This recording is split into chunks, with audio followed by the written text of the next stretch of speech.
पर्यटन मंत्री गिरीश महाजन यांनी सारंगखेडा घोडे बाजारात अश्वरेपट करत अश्वशौकाची प्रचिती करून दिली आहे। सारंगखेडामध्ये भरणारा जगविख्यात घोडे बाजार हा खानदेश आणि महाराष्ट्रासाठी भूषण असून या घोडे बाजाराच्या नावलौकिकासाठी पर्यटन विभागातून सर्वतोपरी मदत करण्याचे आश्वासन मंत्री गिरीश महाजन यांनी यावेळी दिले। यावेळी मंत्री गिरीश महाजन यांनी अश्वावरून रपेट मारण्याचा मोह आवरता आला नाही। ते आणि त्यांच्या समवेत आलेले आमदार जयकुमार रावल या दोघांनी घोडस्वारीचा आनंद लुटला। यावेळी घोड्याच्या विविध कर्तबीचा आनंद देखील त्यांनी लुटला। दत्त जयंतीच्या निमित्ताने सारंगखेड्यामध्ये हा चेतक महोत्सव म्हणजे घोड्यांची यात्रा याला म्हणतात आणि गेल्या अनेक वर्ष 350-400 वर्षांची परंपरा या यात्रेला या ठिकाणी आहे।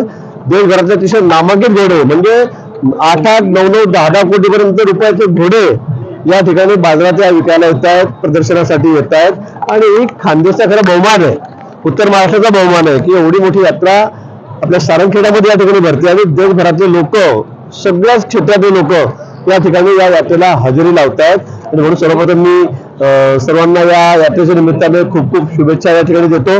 आणि आज मलाही येताना आनंद झाला, कारण मध्ये कोरोनाचा काळ गेल्यानंतर 2-3 वर्ष 4 वर्ष झाले माझाही खंड पडलेला होता, परंतु मला आज या ठिकाणी आल्यानंतर सगळं घोड्यांचा नाच, त्यांचं रेस ही सगळी बघायला मिळते। अतिशय उमदे जनावर, उमदे घोडे ही खरं बघून डोळ्याची पारणं फिटावीत असे सगळे घोडे या ठिकाणी आलेले आहेत। आणि म्हणून संयोजक आहेत आमचे मुन्ना मामा, त्यांचे मनापासून मी आभार मानतो की खूप कष्ट मेहनत त्यांची या यात्रेच्या माध्यमातून त्या ठिकाणी ते घेत आहेत। मी पर्यटन मंत्री आहे, गेल्या 3-4 महिन्यापासून माझ्याकडे हा चार्ज आहे, तेव्हापासून ते सतत पाठपुरावा करत आहेत। सरकारच्या वतीने मी सांगितलं की जे जे सहकार्य लागेल, कारण ही यात्रा देशातली मला वाटतं नंबर 1ची यात्रा आहे। एवढ्या मोठ्या प्रमाणात घोडे, इतके उमदे घोडे हे इथेच येतात, पुष्कर वगैरे पण आहे, पण मला असं वाटतं की बरोबर असेल किंवा किंबहुना त्याच्याही पुढे जवळपास 3400 घोडे या ठिकाणी आलेले आहेत।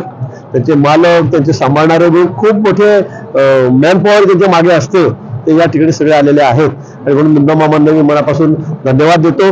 पुढच्या वर्षी अजून चांगली यात्रा, अजून काय नवनवीन करता येईल, पर्यटक आपल्या या ठिकाणी कसे येतील, पर्यटन वाढेल आणि यामधून स्थानिक लोकांना रोजगार निर्माण होतो, मोठ्या प्रमाणात निर्माण होत असतो। आणि म्हणून सरकारच्या वतीने, शासनाच्या वतीने जे जे काही सहकार्य असेल ते निश्चित आम्ही या ठिकाणी करू। मोठा राजश्री होता, मोठा फंड पण मिळायचा या यात्रांना, आता निधी मिळणं बंद झालेलं आहे, काय सांगाल? नाही, मी सांगितलं मामा या ठिकाणी आहेत, त्यांची जी मागणी असेल, अतिशय मला असं वाटतं की हा देशावरचा नंबर 1चा फेस्टिवल या ठिकाणी झाला पाहिजे, हा महोत्सव नंबर 1चा झाला पाहिजे आणि त्यासाठी सरकारची मग जबाबदारी आहे, कारण देशभरातून लोक या ठिकाणी येतात, अतिशय मोठमोठी लोक या ठिकाणी येतात, सगळ्या क्षेत्रातली लोक या ठिकाणी येतात आणि म्हणून पर्यटनाला या दृष्टीने चालना मिळते आणि पर्यटन मंत्री म्हणून जे जे काही आपली अपेक्षा असेल ते निश्चित आम्ही पूर्ण करू। सलाउद्दीन लोहार, फास्ट 24 न्यूज, शहादा।